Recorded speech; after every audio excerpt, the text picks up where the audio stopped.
I'm Dan Kurtz-Phelan, and this is the Foreign Affairs Interview. I think Trump is certainly not steeped in classical IR literature, but I think he has an intuitive understanding of how power works in the world. And in doing so, I think he accepts that there are other countries that have power and influence in various places in the world, and where the United States either can't necessarily change the state of affairs or can't do it at a low enough cost. In the last decade, American foreign policymakers have been forced to reckon with a shifting global balance of power. Theorists have long argued over the shape of international order, but such questions now occupy practitioners as well, as they grapple with the end of the unipolar moment that followed the Cold War and struggled to shape new strategies that account for new geopolitical realities. Emma Ashford is a leading proponent of a more restrained U.S. foreign policy. In an essay for Foreign Affairs, as well as in her new book, First Among Equals, she argues that American policymakers must, above all, get comfortable with the fact of a multipolar world. Instead of artificially cleaving the world in two, she writes, the United States should choose to embrace multipolarity and craft strategy accordingly. Ashford joined me on Monday, November 17th to discuss this new order, how the Biden and Trump administrations have dealt with these changes, and how America must adapt to thrive in a multipolar age.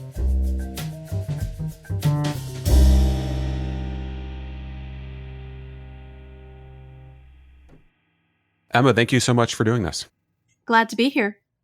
So I want to start with some comments that Secretary of State Marco Rubio made earlier this year about multipolarity. This is not a word you typically hear from American secretaries of state. It's something that has come up in your writing for many years, but not usually in official discourse. Rubio said, and I'm quoting him here, this was in an interview with Megyn Kelly, "It's not normal for the world to simply have a unipolar power. That was an anomaly. It was a product of the end of the Cold War, but eventually you were going to reach back to a point where you had a multipolar world, multi-great powers in different parts of the planet." Were you surprised to hear the Secretary of State talking about multipolarity? And to what extent did you, as you have followed his analysis, his understanding of the geopolitical landscape, do you think he has it right or wrong? I actually think it's really funny that you picked out that quote in particular, because I've spent much of the last few months giving book talks on my book about multipolarity. And actually, I start the talk with that quote from Marco Rubio. And then I make the people listening to the talk guess who said it without telling them.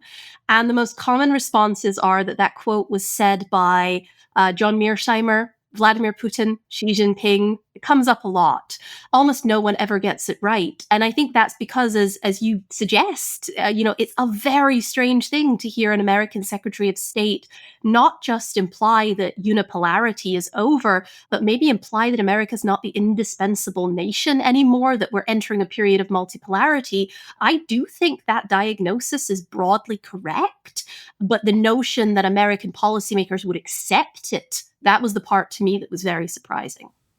I think it's worth focusing a little bit on the analysis. There's a broad sense that the unipolar moment, as the piece by Charles Krauthammer in our pages in the early 1990s put it, is over. That's been kind of staple of this kind of conversation for some time.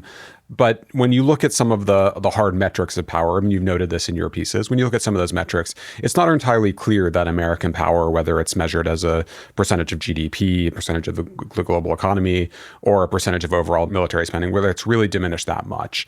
And when you look at the Trump foreign policy thus far, I think you can read it in a couple of ways. In some ways, Trump is very much a product of a sense of a changing international system. It's a sense that multipolarity is a reality, but so much of what he's managed to do is about this kind of incredibly aggressive unilateral use of American power. And he's been able to get away with it in part because of America's position. So make the case that this is in fact a shift towards multipolarity. And if you can engage with some of the arguments you might hear from Steve Brooks and William Wolforth in our pages, there are plenty of others who make the case that I think is less conventional now. Yeah, look, I think you guys did that great package of essays. I think it was last year at this point on, what polarity looks like going forward. The most controversial, I think, was the piece from Bill Woolforth, which suggested that we're not even leaving unipolarity. My sense is that there are very few folks that actually believe that part of it. And the disagreement is much more about what kind of world we're entering. So is it bipolar? Is it multipolar? And I think that's for a couple of reasons. I mean, on the one hand, you are absolutely correct that American power has not declined much in absolute terms. But there is this relative decline. I'm going to say hypothesis, but it's a fact, right? So other countries are rising to meet us. The margin between us and the next most capable power, in this case China, has shrunk substantially from where it was even 5 or 10 years ago. So, we're not declining in relative terms. We're still very powerful, but other states are becoming more powerful. And so that, I think, for me, is why I would reject the unipolarity hypothesis and move in the direction of one of the other two. Now, I do think the debate about whether this is a US-China bipolar competition or one in which there are multiple powers available, I think that's a much more debatable proposition. I tend to come down on the side of unbalanced multipolarity. And that's just because I think that, two important states, the US and China, but lots of middle powers, regional powers that really impact world affairs. To me, that says multipolarity. But there are folks who I think make very plausible arguments about bipolarity as well. I was struck that Trump, after his meeting with Xi Jinping, referred to a US-China G2. I doubt that they're talking in the Situation Room in this administration about multipolarity and bipolarity, but it did suggest that there's a difference in assumptions between Rubio and his boss. Yeah, I mean, look, the polarity debate is an incredibly academic debate. But if we look at the ways policymakers in this administration or the last administration were thinking about it, right, you can see the Trump administration talking about great power competition, spheres of influence, all of these things that suggest competition between multiple parties in a world system of some kind. And the Biden folks, I think, talking much more about this US-China competition. So implicitly, they have this model, even if they're not using our academic terms. I was struck in going back to a piece that you wrote in 2021 called Strategies of Restraint. At that moment, this was the 25th anniversary of 9/11, kind of end of an era of American foreign policy characterized above all by failed wars in Afghanistan and Iraq especially. You had a sense in that essay that restraint, which is in some ways a response to multipolarity as you see it, was having a moment, that there'd been broader acceptance of the limits of American power. That was something that Jake Sullivan, Biden's national security advisor, wrote about in our pages before the administration. And there seemed to be a general sense that America had overreached in both the post-Cold War period more broadly and the post-9/11 era specifically. The subsequent years of the Biden administration did not, I imagine, conform to the hopes that you had in that moment. How did you read the Biden foreign policy? I mean, you were writing, obviously, in the first few months. How did you read the next few years? And why, to the extent that it did subvert some of the hopes you had for a restraint era in American foreign policy, why do you think it turned out that way? Yeah, I mean, look, I actually still think that restraint is having a moment. I think there's a couple of reasons for that. One is the one that was true back in 2021, which is we had seen significant failures of US foreign policy in Iraq, Afghanistan, and elsewhere that had percolated through to the American people, right? And I think helped contribute to things like Trump's first election. But there's this other part of it, which is that I think it's also becoming visible even to policymakers, even to foreign policy elites, that America is increasingly facing a world of constraints and competition, right? So even if it were not for those failures during this unipolar moment, we would probably having to be thinking about reforming our foreign policy in some way in any case. I think with the Biden folks, I think they started out pretty friendly to this notion that they could reshape US foreign policy, that some restraint might be in order. And we do see them carry that out, particularly with the withdrawal from Afghanistan. I think then the war in Ukraine happens and they pivot pretty hard towards a sort of great power competition and back to this indispensable nation moment. But I don't think that subverted the popular demand or even the need among foreign policy elites to try and think of some new strategy in this world. Those few months that you're describing, from the American withdrawal from Afghanistan in August of 2021 to the beginning of the war in Ukraine 6 months later, more or less, is a really fascinating one. The withdrawal from Afghanistan, as you note, is seen as the kind of triumph of restraint-minded thinking. It's also perceived, and you can, of course, debate this, but it's perceived as one of the great failures of the foreign policy of the Biden administration. And Ukraine was this moment when it seemed to kind of get its groove back a little bit.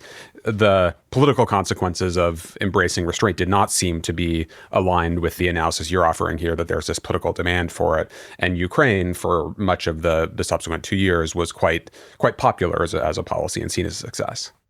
Yeah, the politics of getting to restraint are always really difficult. And we saw that in the withdrawal from Afghanistan, which, you cannot find that many people who believe that getting out of Afghanistan itself was a strategic mistake. What everyone will tell you is it was probably the right thing to get out, but we did it in a bad way.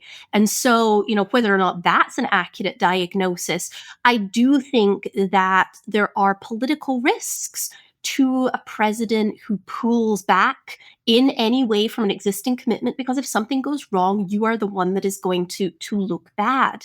But I think the pressures in favor of a more restrained foreign policy are still there.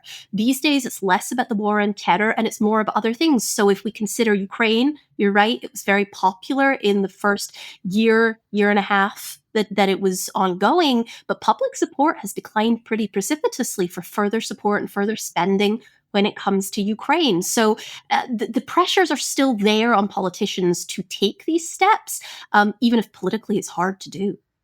The American policy in Ukraine can be read in a variety of ways. On the one hand, you had very full-throated support for Ukraine after Putin invaded, and lots of kind of gauzy speeches from President Biden and senior Biden officials about the defense of the free world and standing up for democracy and everything else. At the same time, the administration was quite attuned to risks of escalation, obviously kept American troops out of Ukraine, was not willing to get directly involved. If you were going to go back to 2022 and craft a restraint-minded approach to Ukraine, how much would it differ from what the Biden administration did? Honestly, not very much. Like a number of other folks in this sort of restraint community and the progressive side of the aisle, I supported the Biden administration's approach in Ukraine. I think arming other countries to help them defend themselves against aggression is a way in which we can thread that needle between direct intervention and abandoning them. The main difference, however, that I would make is I do think at a certain point in Ukraine, we started, or the Biden administration started to get swept along by this notion of triumphalism, right? The idea that, we started out saying, well, we're going to prevent Ukraine from falling to Russia. We did that. We're going to help Ukraine to reclaim some land. We're going to help it get to the best possible position at the negotiating table. And then at some point it became, well, we can't negotiate until Ukraine is in a better position. We can't think about any concessions or Russia will try this again. The goalposts shifted, again, in a way that to me is quite analogous to how they shifted in parts of the war on terror, right? From regime change to nation building and onwards. And so for me, that is where I would diverge quite strongly, I think, from the Biden administration. Is there were several points, a couple of months into the war, about 18 months into the war, where I see windows for negotiation that could potentially have ended things rather than simply continuing, we're going to do this forever until something radically changes. You write in your new piece, which is called Making Multipolarity Work, that, quoting you here, polarity is a description of the distribution of power in the international system rather than something states get to choose. And you note that there are a variety of possible responses to it in terms of policy or strategy. One of them that seems to have at least some purchase on the mind of Donald Trump and others around him is a kind of spheres of influence approach, accepting that there are other powers that have their own interests and their own views of how things should unfold in the region around them. We should, more or less say that China gets to decide how East Asia works and Russia gets to exert some degree of influence over Ukraine and other states on the eastern edge of Europe. Do you see that as both an accurate description of how Trump sees the world and how they're approaching the world? And do you think there's anything to that? Do you think we should give spheres of influence another look? Yeah, I mean, look, I think Trump is certainly not steeped in classical IR literature, but I think he has an intuitive understanding of how power works in the world. And in doing so, I think he accepts that there are other countries that have power and influence in various places in the world, and where the United States either can't necessarily change the state of affairs or can't do it at a low enough cost to be reasonable. And so, I mean, if he is sort of a realist, he's a crude realist, but it's there. I think the spheres of influence notion is thus appealing to him, not because he thinks we should give parts of the world to Russia or China, but I think because he recognizes the fact that spheres of influence emerge pretty naturally when great powers compete, right? We all like to think of Yalta and dividing up Europe and all of these things, but actually, in practice, a sphere of influence is what we did on Ukraine. It is saying, well, we have some interest in seeing that Ukraine remains a free state, but we're not willing to go and actually fight Russia there to do it, right? That's saying that Russia gets some power over its neighbors that we can't control. And at the same time, it doesn't necessarily mean, or it doesn't show, that spheres of influence give that other power unfettered control, right? The Ukrainians fought back. If you look at things like the Winter War in Finland in 1939, the Finns managed to fight the Soviet Union to a standstill. I can't imagine that Taiwan would be very different. So again, I think with Donald Trump, this is all very intuitive, but for me, it does fit a model of how the world tends to work in practice. We have interests, they're limited, and we need to figure out where those limits are. And of course, we seem to be applying spheres of influence thinking quite directly to the Western Hemisphere at this point.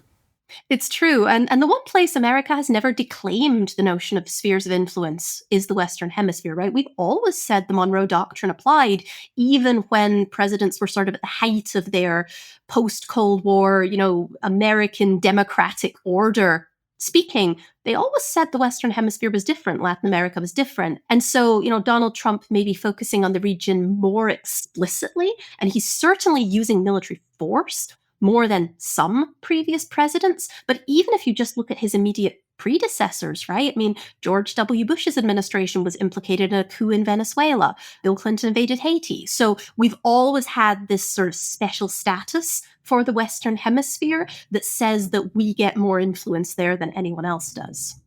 As you watch what's happening in the waters around Venezuela with the strikes on alleged drug trafficking boats, do you see this escalating towards regime change in Venezuela to some kind of more forceful American operation? We don't have the assets in place right now to actually engage in some sort of large-scale regime change. It's mostly naval and air assets that are there right now. I'm inclined to believe that this is mostly a show of force, but I wouldn't necessarily say there's no chance of some sort of targeted strike on Nicolas Maduro. I do think, again, the Trump administration, for all that I'm saying that the man himself tends to have some intuitive understanding of international relations, I also think he's very prone to sort of using military force without thinking about it, or threatening the use of military force and then sort of backing down from it. And I think this is what we're seeing in Venezuela. They're trying to get concessions out of the regime. If they don't get those concessions, it's possible they'll take military action.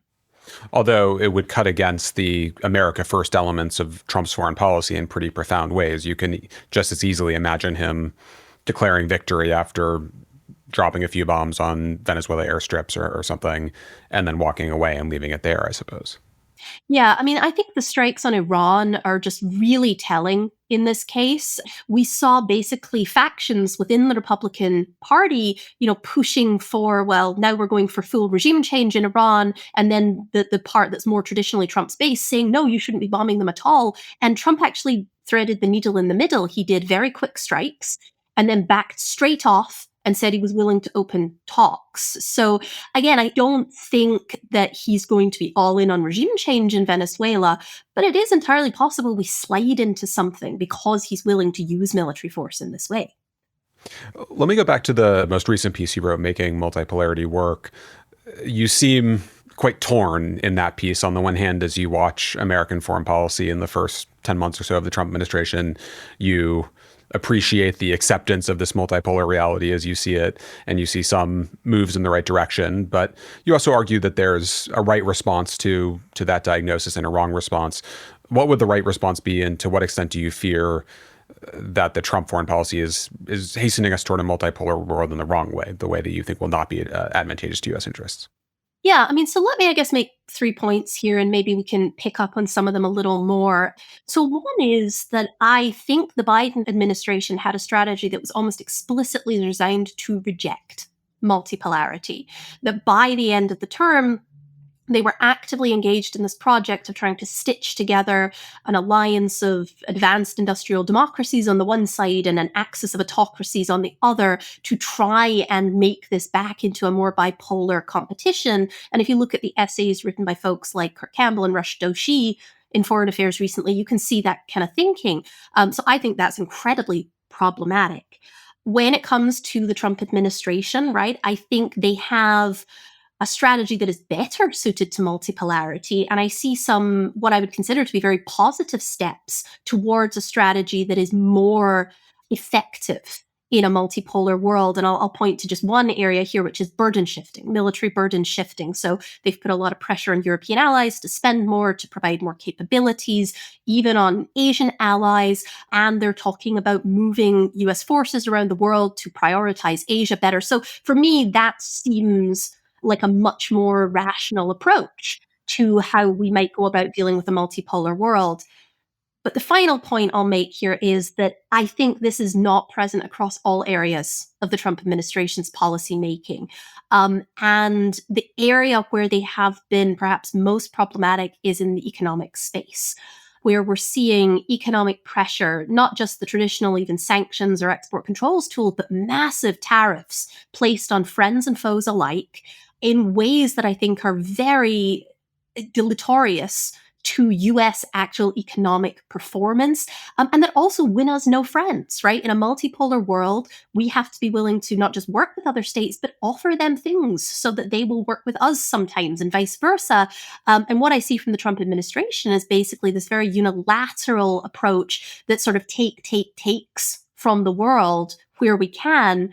And I'm kind of worried that backs us into a corner where no one wants to work with us.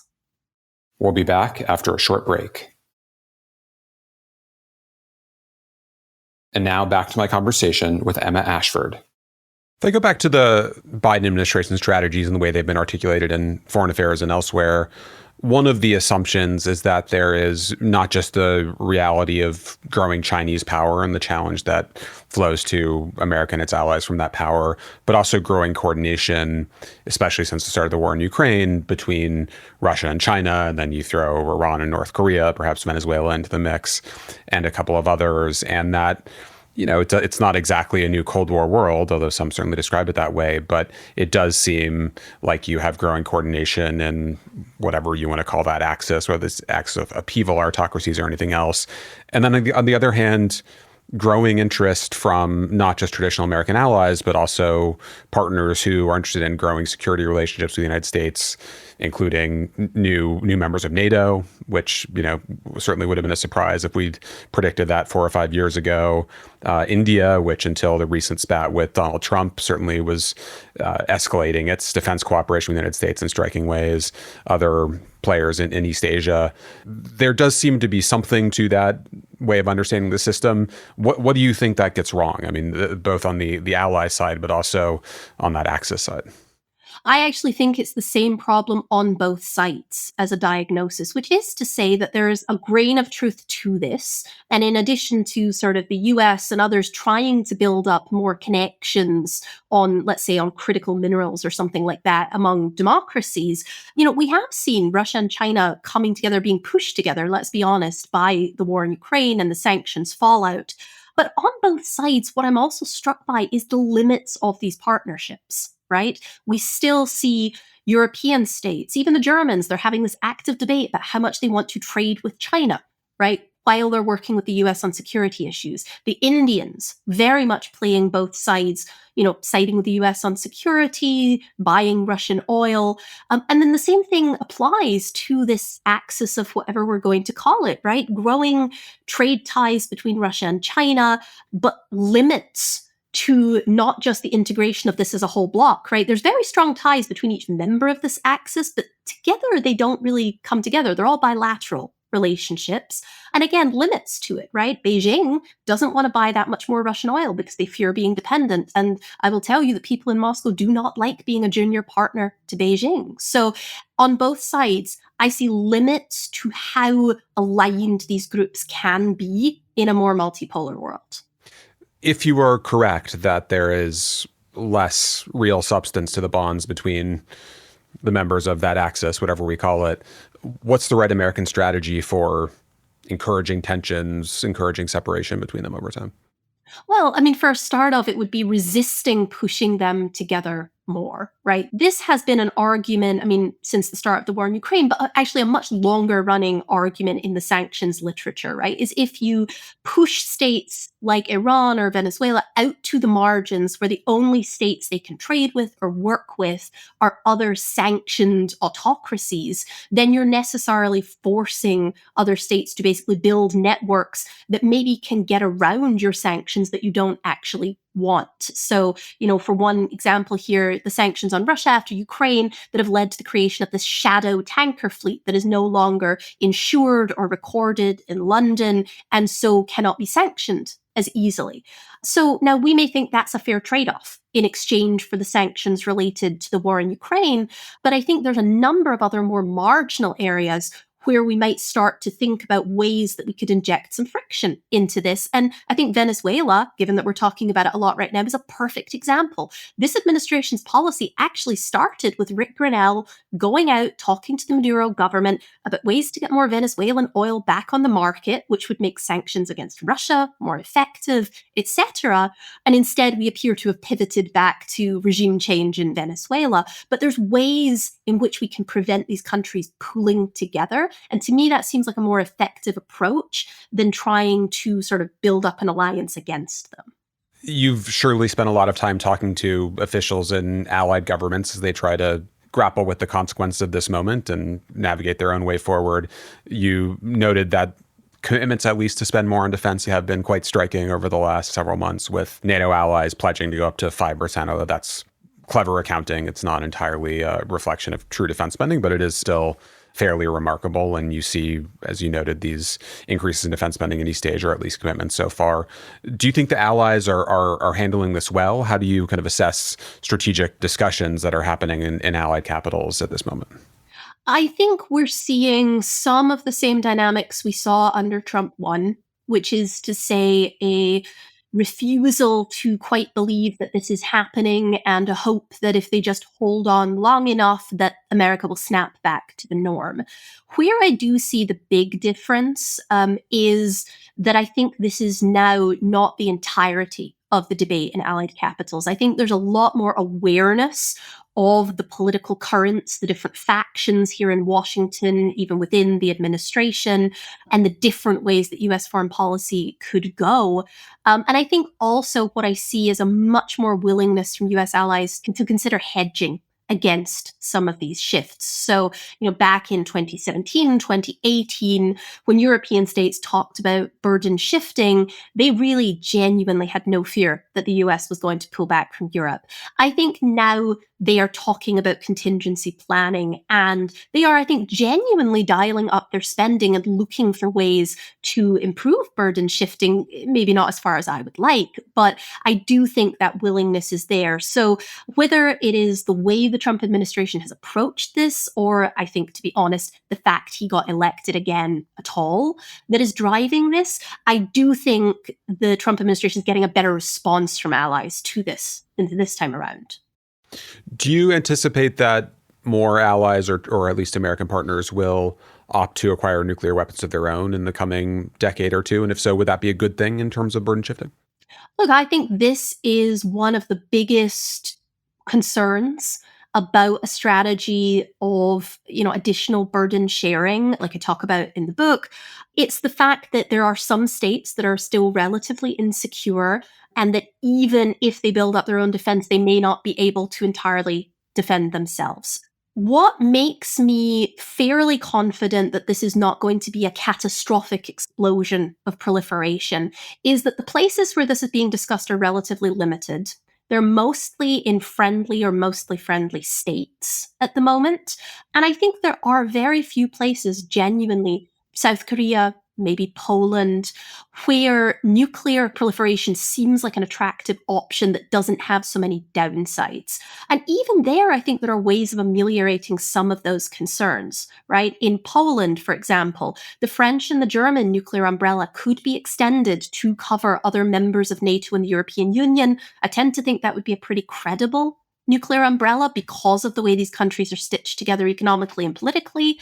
South Korea is a more interesting case, and I think in part because of the North Korean nuclear dynamics, right? Whether any nuclear umbrella could ever be fully credible in that case, I think is pretty questionable. And this is why we see the South Koreans already debating it, even though America's still present.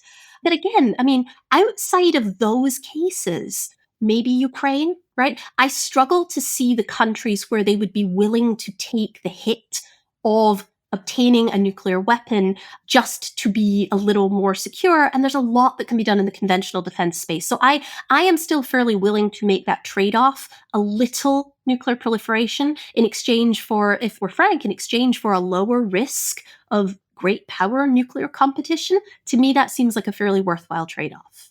And from an American perspective, it would not necessarily be a terrible thing, as you see it, to have a nuclear South Korea and a nuclear Poland. Look, in the post-Cold War period, our policy emphasized heavily preventing any nuclear proliferation, friendly or otherwise. And during the Cold War, we also worked to prevent friendly proliferation. But during the Cold War, I think we were also much more cognizant of the risks of actually coming into conflict with the Soviet Union. So you see these places where US policymakers declined to intervene, right? Hungary, 56, Czechoslovakia, 1968, because of the potential risk of nuclear exchange. And even though, potentially in some of these cases, there would have been a risk of proliferation. So I think we probably just have to get back to accepting that some proliferation risk is the cost of doing business in this world of competing great powers.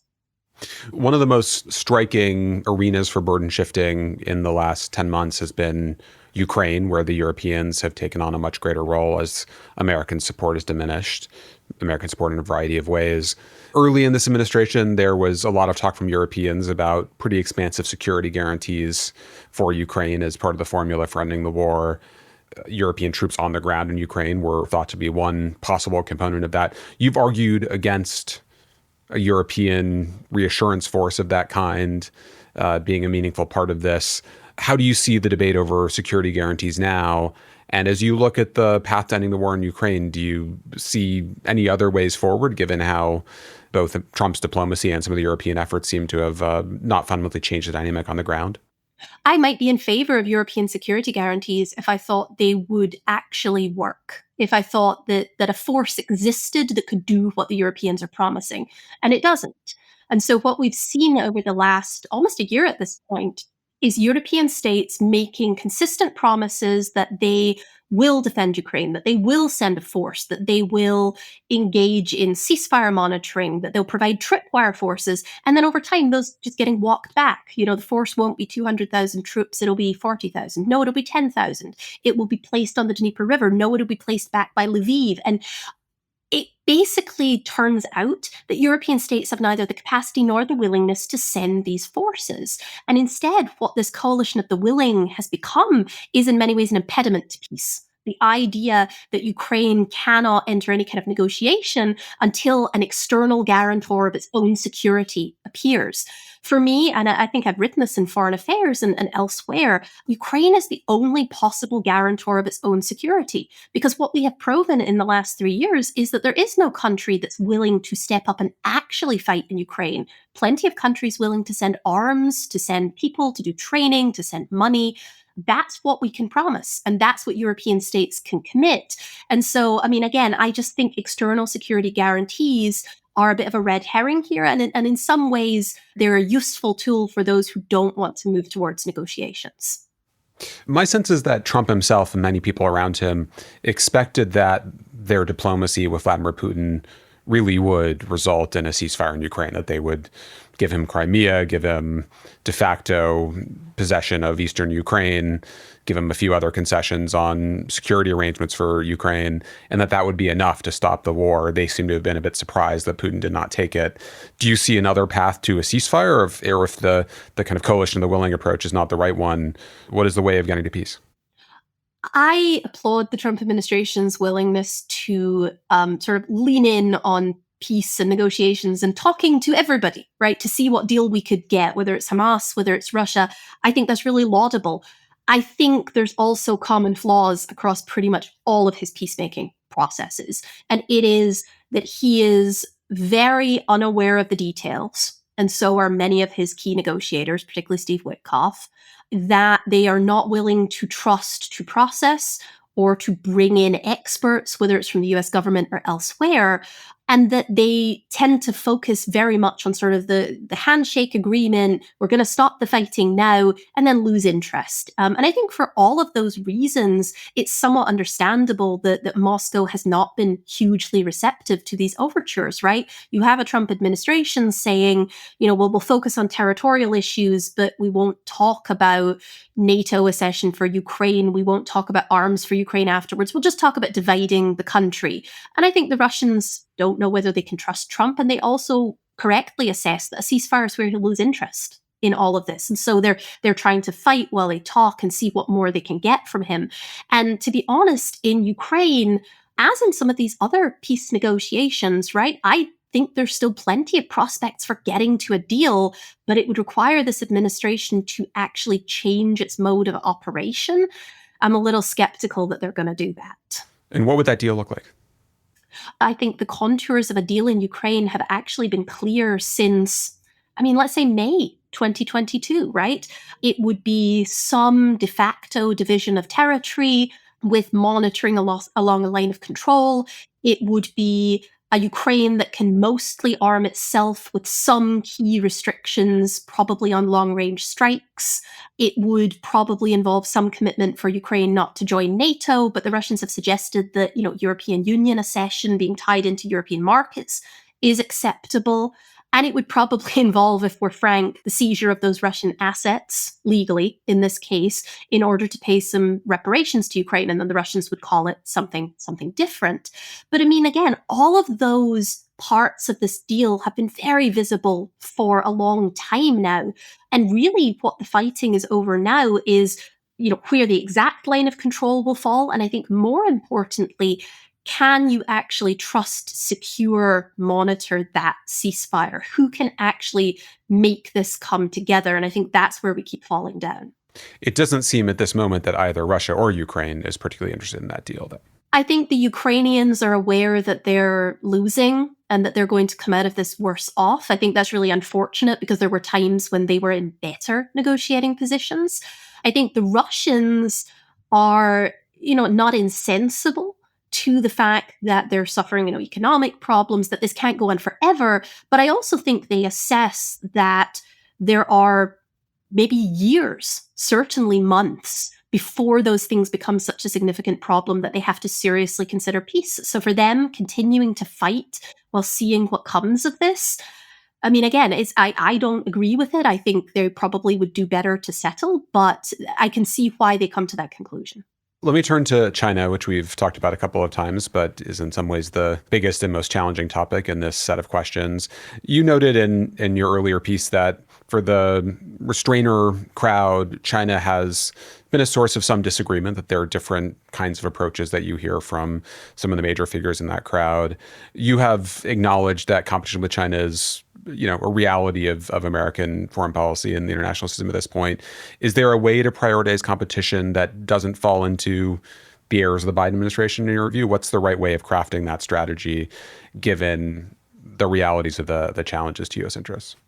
Yeah, it's a difficult problem. I talk in the book about the US needs to sort of pull back from Europe and the Middle East in order to focus on the Indo-Pacific. Prioritizer is now the common term for this.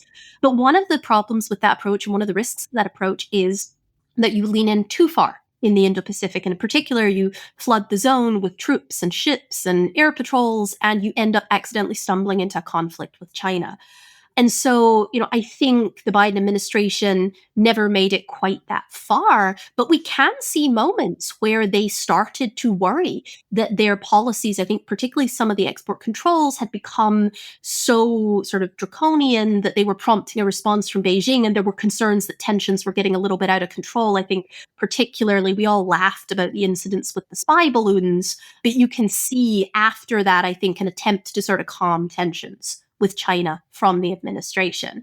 So for me, focusing on the Indo-Pacific is not about sending a bunch more stuff or militarizing the region substantially. It's about rationalizing our existing presence so it focuses on the right areas. So less South Korea, more Philippines, right, would be one example. It's about leaning in economically. And I think this might be the most difficult part of the argument that I make because everybody hates trade now. But regional states want better economic ties with the United States. Again, there were all these conversations early in the Biden administration about friendshoring, about trying to bring critical minerals from other parts of Asia. There was talk about IPEF, the Indo-Pacific Economic Framework. And in the Biden administration, that all came to nothing largely because of protectionism. I actually think that would be something to do in practice that could really improve our standing in the region. How do you think Taiwan fits into this set of challenges? There are, I think, others in the restrainer crowd who are not exactly willing to give up Taiwan to accept the reality of control by Beijing in the near future, but trying to grapple with the consequences and kind of refashioning strategy to at least account for that possibility. A piece by Jennifer Kavanaugh and Stephen Wertheim in our pages is one example of an effort to do that. Do you see that as the right approach to Taiwan rather than what still strikes me as the mainstream approach in American foreign policy of kind of kicking the can down the road indefinitely and hoping that a solution gets easier for reasons we can't quite anticipate at this point? Oh, come on. That's all of US foreign policy. We do that on everything. No, look, I mean, you're absolutely right. I mean, I think there's always an element of the Taiwan question that is because of the fact that we embrace strategic ambiguity. Nobody wants to actually come out and say anything different because doing so could undermine that ambiguity. So that's one aspect of the problem. But I do think that, folks within the restraint community, for the most part, come down on Taiwan as Taiwan should defend itself, right? We should be pushing for Taiwan to build, buy, purchase the capabilities that it would need to make itself indigestible for China to swallow. Now, the Taiwanese have not necessarily taken the steps that they would need to if that were the case. That concerns me a lot. But I think, there are folks in the restraint community that might not want to defend the Philippines, might not want to defend Japan. I absolutely would. But I think there's a fair amount of agreement on Taiwan. And in large part, that's because Taiwan is, if not indefensible, then certainly indefensible at a reasonable cost to the United States. Let me shift to your first book, which is about oil and foreign policy, or oil and strategy. It's striking that we're at this moment in which control over resources and control over supply chains seems to be one of the major weapons of competition. The rare earths versus chips, I suppose, is the key example here. As you reflect on the history of energy in foreign policy and energy in geopolitics, how does that allow you to understand the moment we're in now? And how do you think rare earths and tech competition will play out similarly or differently to competition over energy in the past? Yeah, I mean, look, I am actually somewhat of a skeptic on the rare earths notion, and that's because they're not rare. They're found everywhere. As people, I think, are starting to talk about more, this is a processing problem, and it is one that we could actually solve with a fairly moderate investment here in the US or in friendly states. Energy, though, is a much more interesting question even today. If you'd asked me 5 years ago, I would not have called the US abandoning a green transition and going for sort of global energy dominance the way that this administration does. But there's an interesting theory here, right? That the US is capable of remaining a hydrocarbon power, an oil and gas superpower, in ways that other states are not for quite some significant period of time going forward. The energy marketplace, the energy landscape has changed pretty dramatically, even from our assumptions of 5 years ago. The other place that I'll point to where this actually becomes quite interesting is we've seen this really strong interaction over the last couple of years between US sanctions policy and energy prices. In effect, the limits of where the US can use sanctions without actively harming global energy markets. And this is because we have simultaneously sanctions on Russia, Iran, Venezuela, right? We've got all these big energy exporters, and we're starting to talk about trade-offs. And so to me, this is interesting We have all of these flows of energy moving through either gray markets or going through places like the Gulf for reprocessing, going through Turkey. Even though we're sort of talking up here at a level about global geopolitics, in practice, the economics of global energy flows, those already look really multipolar, really flexible, and with lots of states sort of hedging their bets and working around, either US sanctions or oil exporters they don't want to deal with. I want to close by getting a bit meta. You've been a critic at various points of the state of conversation or state of debate in the American foreign policy establishment. You wrote a piece for us several years ago called Build a Better Blob about creating a better kind of conversation, a more diverse conversation. How do you assess the state of that debate right now as you look at both this moment in the Trump administration, but also step back and look at the way that that debate has developed over the last few years? I still see significant debate and contestation within the foreign policy community. And I think, if anything, it is more diverse than it used to be, right? If we had been having this conversation 5 years ago, this would have been a story about an old bipartisan consensus and folks, mostly on the more restrained or realist side, challenging that consensus. Now, to my mind, this entire debate has broken open. We have lots of different camps. We've got the sort of Biden post-liberal internationalists who want to build global alliances, the Trump America First folks. They're very Jacksonian, very focused on power. But there's also the progressives over on the left side of the Democratic Party who have all these universalist notions. They're anti-corruption, they're pro-democracy, but they don't want to use military force to do it. And all of these voices are talking about slightly different things. So, look, to me, the debate has, if anything, become more vibrant over the last few years. I do not think, however, that we have achieved anything approaching a new consensus yet. I can see the Republican Party trending in one direction, and I think they're a little more settled on the direction of their foreign policy, which is going to be, even post-Trump, I think is going to be much more nationalist, militaristic, but probably not as forward-leaning. On the Democratic side of the aisle, though, I don't see a consensus emerging anytime soon. There's a lot of debate about whether, Biden was right or wrong to keep America in this indispensable moment mold. And I think they're going to be fighting over that for quite some time. If you had the influence or the power to shape that new consensus, what would it look like? What would it entail if you were able to decide what it is?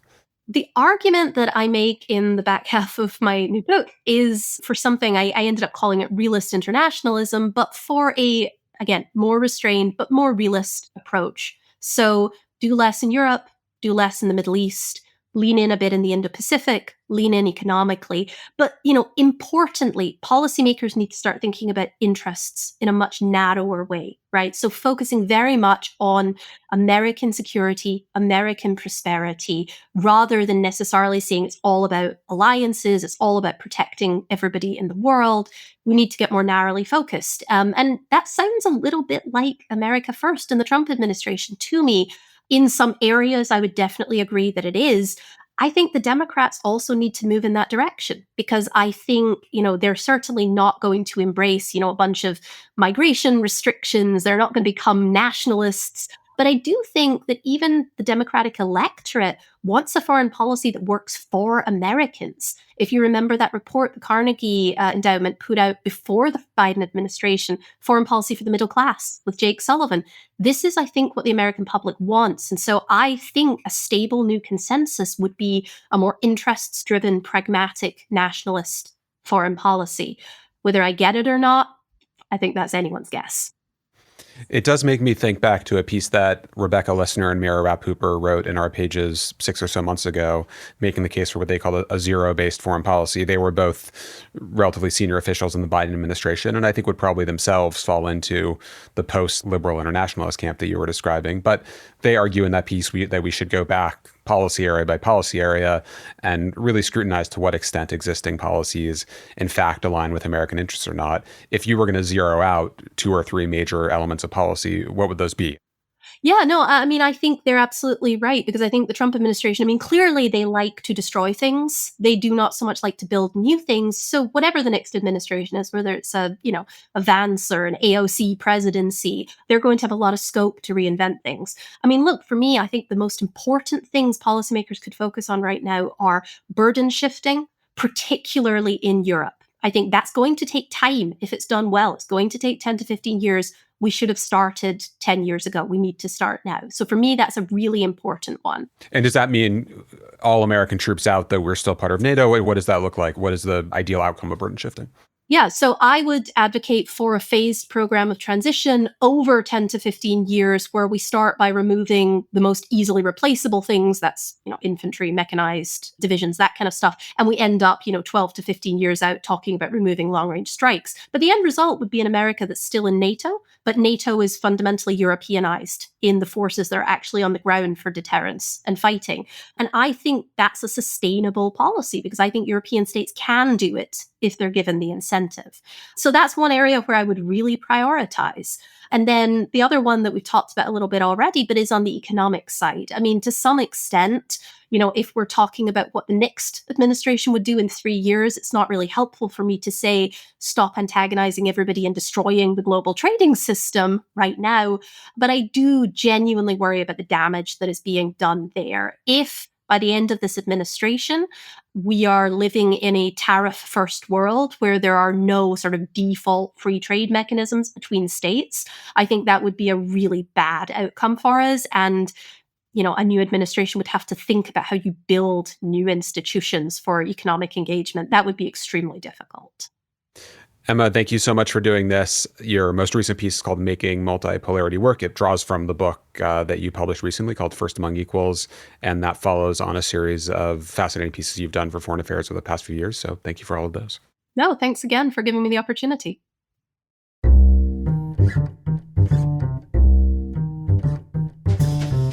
Thank you for listening. You can find the articles that we discussed on today's show at foreignaffairs.com.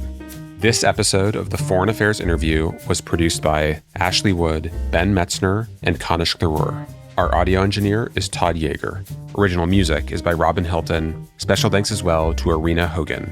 Make sure you subscribe to the show wherever you listen to podcasts. And if you like what you heard, please take a minute to rate and review it.